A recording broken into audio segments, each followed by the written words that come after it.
pas mal. Ça balance pas mal à Paris. Ça balance aussi. Ça balance pas mal à Paris. Ça balance pas mal. Construire dans une ville et surtout une capitale, c'est essentiel. François Mitterrand le savait bien, est décédé il y a 20 ans. Pourquoi est-ce que l'on parle de ça, de ce qu'il a initié à l'époque ? Parce que c'est assez exceptionnel et comme vous le disiez, il est décédé il y a 20 ans, donc c'est pour revenir un peu sur cette actualité-là. Alors, les grands travaux de François Mitterrand, ils sont appelés officiellement Grande Opération d'architecture et d'urbanisme.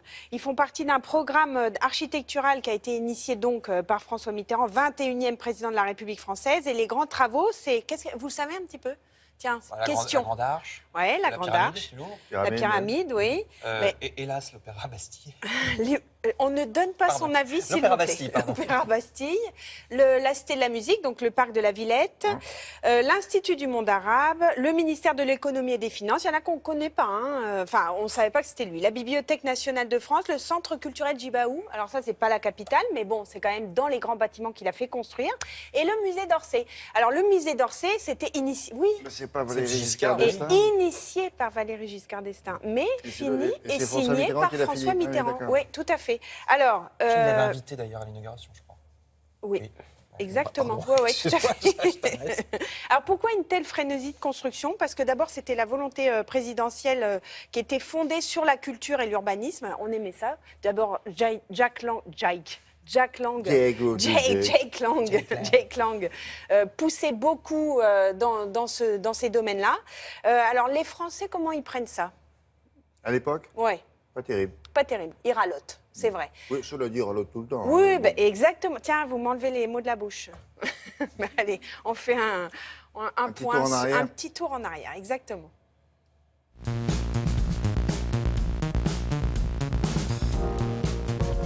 François Mitterrand s'inscrit dans une tradition finalement assez française, qui est plutôt monarchique, qui, des rois de France jusqu'à Napoléon III, tente de construire la ville en partie avec des grands monuments ou des grands espaces urbains. Donc la ville se construit à partir d'éléments forts et majestueux.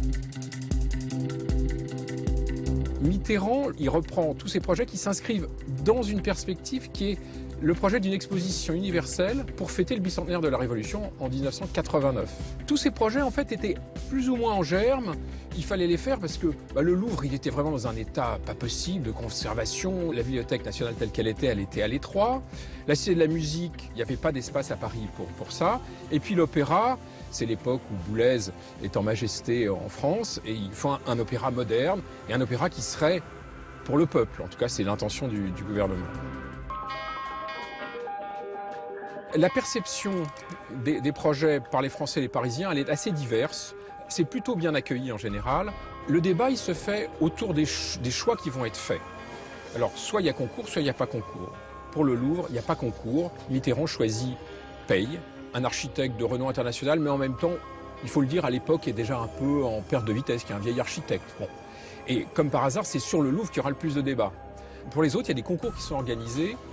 On sait qu'il intervient aussi, il n'est pas toujours très content, mais il intervient. Et puis, il fait modifier les projets. Le ministère des Finances, il n'aime pas trop, il fait modifier, etc. Ce que ne feront pas les autres présidents. C'est important pour une capitale de construire pour montrer qu'une capitale ne se muséifie pas. C'est le risque de toutes les grandes capitales anciennes, enfin, qui sont Londres, Paris, etc., de devenir des musées. Que seront ces villes si on ne construit pas aujourd'hui ? Il est très, très important que le patrimoine se renouvelle, parce que le patrimoine qui est là, il a toujours été nouveau, et ça, c'est vraiment quelque chose de fondamental. L'importance de la décision de l'État, du président de la République, c'est d'avoir cette vision. C'est quand même penser à l'avenir, je pense.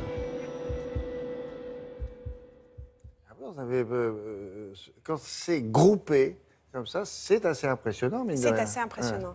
Oui, il y avait le bicentenaire quand même aussi de la Révolution, donc il voulait aussi faire fort. Et je pense que construire, c'est essentiel pour un pays, et construire, c'est essentiel pour une capitale, pour empêcher que ça soit muséal. C'est ce que disait Emmanuel Caille, d'ailleurs. Je remercie d'avoir gentiment répondu à nos questions. Merci Sylvie, la revue de presse des magazines.